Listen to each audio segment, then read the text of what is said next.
Stacy, thank you so much for taking a few minutes. Maybe if you could start off and let us know who you are, your organization, position, that would be great. Yeah, absolutely. So, Stacy Cadigan, I'm a partner at ISG. I lead our HR transformation and enterprise transformation practices. So, I've been at ISG over 12 years now, and in the industry 25 plus. So, been combination between the corporate side, the provider side, and now really happily working with clients on the advisory side. That's awesome. Awesome. Well, listen, ISG is a global advisory firm, technology, transformation, operational efficiency. I think there's a little of that in the marketplace with regards to need today, but it is complex. So, I go back to when you and I first started having conversations. What was of an interest to you with regards to Connex and what we might be able to do to help ISG? Yeah, I liked that you took a little bit of a different path in terms of, really focusing around the community of HR leaders and the connections and kind of building that within the organization. And so for someone like myself, who's focused obviously on sales, but also delivery and, trying to really see how we can touch a broader audience. We've got a lot of long, trusted client relationships and an amazing roster of client, a lot of, large market, and now kind of moving to mid-market where a lot of the growth is and a lot of the organizations are looking to make, core technology or service delivery decisions. So for us, consciously, moving more into mid-market, space and being able to really broaden our reach and just love, the fact that you have a developed, network of HR leaders, that are looking for, trusted partners as well. Right. Well, let's go back to when we first had a conversation, because you specifically within the broad ISG portfolio are working on the HR transformation. And even within HR transformation, trying to figure out how are we going to message that so that resonates with the customer profile that you're looking for. Can you talk a little bit about that process when we first did that discovery and kind of had to work through what that looked like?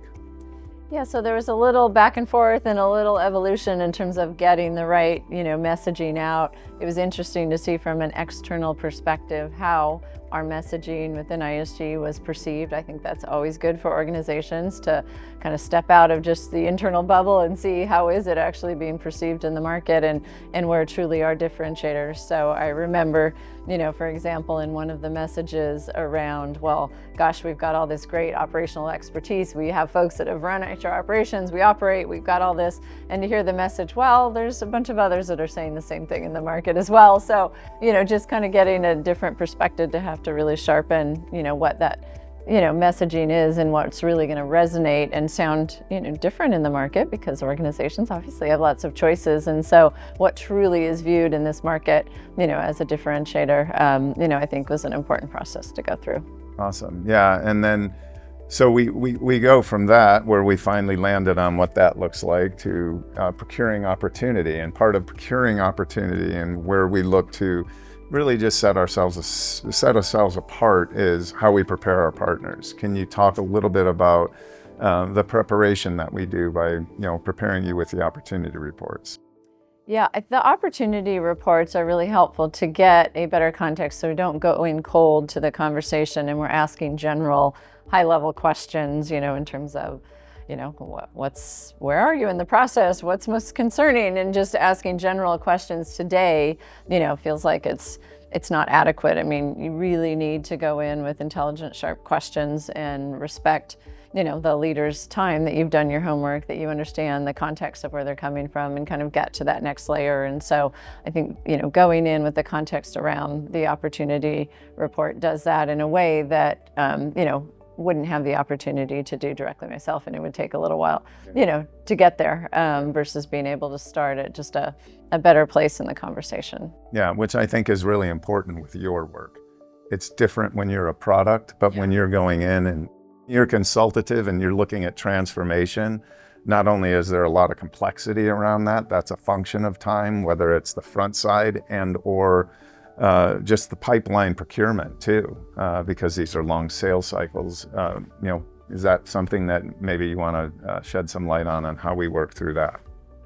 Yeah, so I think, within this first year, still working through, what is, really, some of the right path to make sure kind of maximize the opportunities, we have with the clients, making sure we get, all of the right, fit in the conversation. But I think it's helpful just to, like I said, get some of those relationships started, have, some initial conversations, and to be able to already go into that knowing that we were a trusted, partner of yours, and so it doesn't feel like we're going into the conversation cold. So I do think that just, brings a different, level of, connection to the conversations, and so, we'll see as we continue to go through the process, but. Excited about the opportunities to continue to build some of these relationships and to expand our reach with these organizations. Awesome. Well, Stacy, thank you so much for your time. Really appreciate your relationship, and we are equally excited to see where things head as well. Yeah, no, thank you. Really appreciate your time and the team's time in terms of making sure we've got the right prep, that we have the opportunities that are going to be a good fit. For everyone, and appreciate your partnership through the process. So thank you.